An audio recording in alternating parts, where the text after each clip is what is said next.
very purpose I have told you of the sending of the prophets and the messengers and the books was لِيَقُومَ النَّاسُ بِالْقِسْطِ, so that people should abide by justice. And the justice can only be given by Allah. He is the creator of all. He can tell us what should be the rights of the women and what should be the right of men. Men as husbands, women as wives. Because He has created both. He loves both of them. Al-Khalqu Ayalullah, there is the hadith of the Prophet. All creation are like a family unto Allah. So the women are also loved by Allah, men are also loved by Allah, and only He can decide what's the point of justice and balance. The mill owners are also creations of Allah, and the workers and laborers are also creations of Allah. He can tell you what's the point of balance.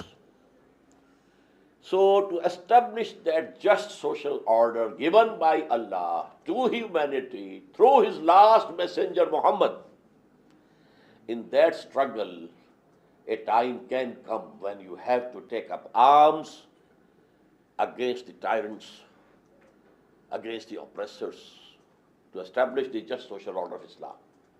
But one point more. What I have told you and spoken about, that was the part of the seerah of the Prophet. What about today?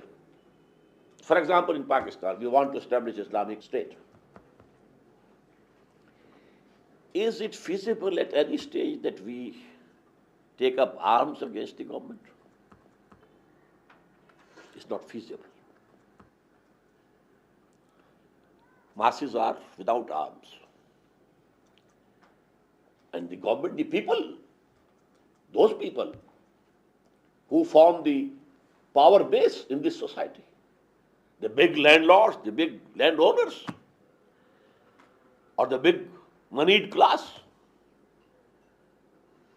they are there in the government.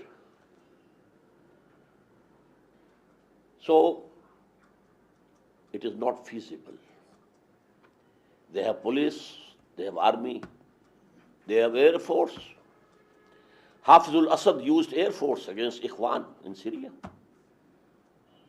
Destroyed the whole city of Hama.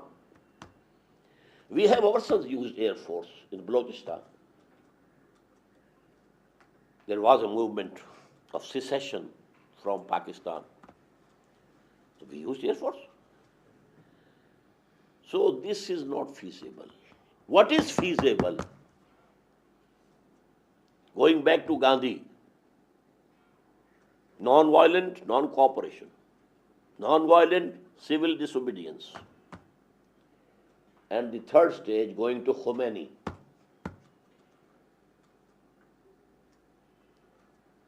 The unarmed revolt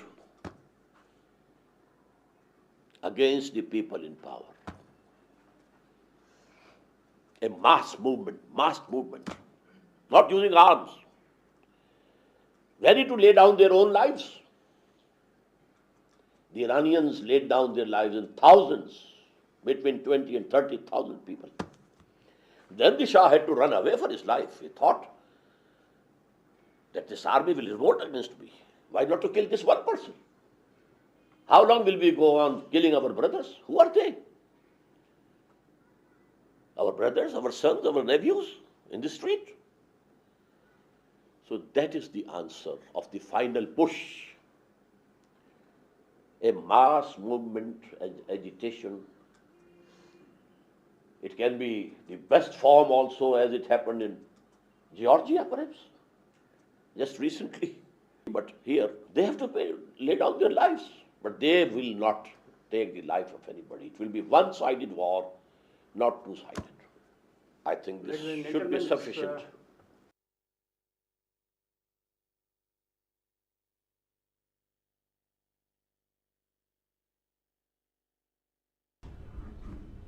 Yes, ladies and gentlemen, you have heard Dr. Israr's presentation on Islam, EMAAN and JIHAAD.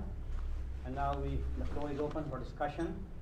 I think that we should thank Dr. Israr because he was able to move us from the realm of theology to ideology. And that's very significant. I think that this is the square that we have to focus on when we speak about the interaction between Islam and society or Islam and history, because perhaps ideology is a better term than theology in this type of discourse. And I have two major questions in this regard. The first question concerns the whole idea of takfir, declaring somebody an infidel. And as you well know, this kind of issue is not new in Islamic thought. It can be traced to the first split within Islam between Ali and Muawiyah and takfir and all of that. And later on, it materialized in the whole major theological debate and philosophical debate between the Mu'tazilas and the Ash'arites in the classical phase of Islam. But nowadays, it is a very sensitive issue in many Muslim countries. As you well know, in the 1970s in Egypt, there was the takfir and hijra community, people who declared the whole society to be a kafir, the whole Muslim society of Egypt to be a kafir. And people trace those ideas to Sayyid Qutb in Egypt and Allama Maududi in India, Pakistan. And of course, there are major traces of such ideas. Now, the question is, who does have the authority from an Islamic perspective? Does any human being or institution have an authority to declare somebody or something, such as an institution, a kafir, an infidel? Firstly, as I told, if we don't know anything else about a person, and he testifies that there is no God except Allah and Muhammad is his slave and messenger, he is a Muslim. But if then we come later on, we come to know that he doesn't believe in Quran, for example, something which is most basic for EMAAN, then we declare him an infidel and kafir. And the case about Qadianis and Baha'is, that they don't accept Muhammad as the last prophet, and they think that the institution of prophethood and messengerhood is continuing. So declare someone to be a kafir infidel is separate from accepting someone as a Muslim. If we don't know anything about him, he is testifying he is a Muslim. But if we come to know that he believes in something which is just absolutely contrary to Islamic belief, then we declare him as infidel. In an Islamic state, it's only the state which can declare anybody or any sect or any group of people as infidel. But during the colonial rule, when there was no Islamic state, this function was taken up by the ulama. But as bad luck would have it, the ulama then used this sword against each other also, with little differences in theology and in the fiqh and law and this that. So that is the sad part of it. But ulama, if they have a consensus about a group that they are not Muslims, they are outside the pale of Islam, then we have to admit it. This thing happened in Pakistan about Qadianis. The ulama, all sects, all Shias, Sunnis, and Brelvis, and Deobandis, and Ahl Hadith, Zahiris, Jamaat-e-Islami, there was a complete consensus that they are outside Islam. And then the government also took this step. Mr. Bhutto, he got it decided by the parliament. And the Qadianis were given full opportunity to present their case. But then the committee of the parliament decided, no, they are outside Islam. Now, I think that what you have essentially talked about is what we call, in Christian theology at least, the relationship between violence and the sacred. And I'm really delighted that violence and the sacred, al-Qudsiyya, the sacred.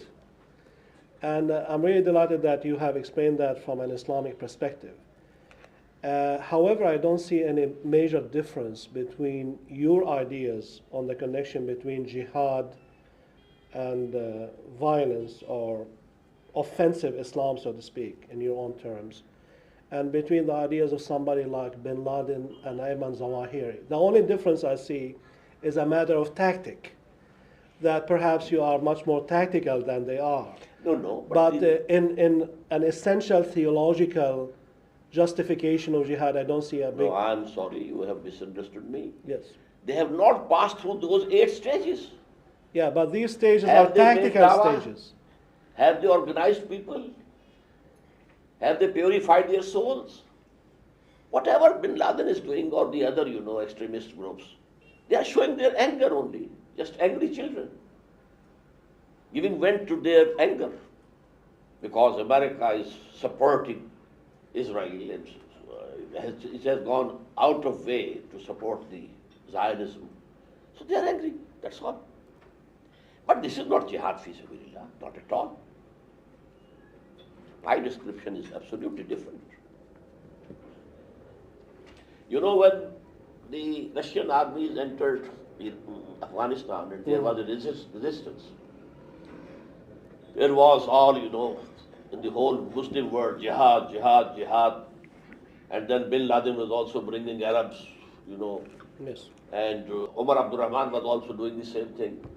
Abdullah Azam was also doing the same thing.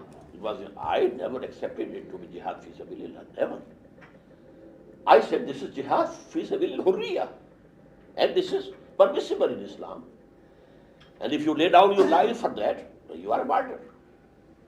But it is not jihad fi sabilillah. Jihad fi sabilillah has to pass through those stages. The prophetic, model. But then, when Taliban came,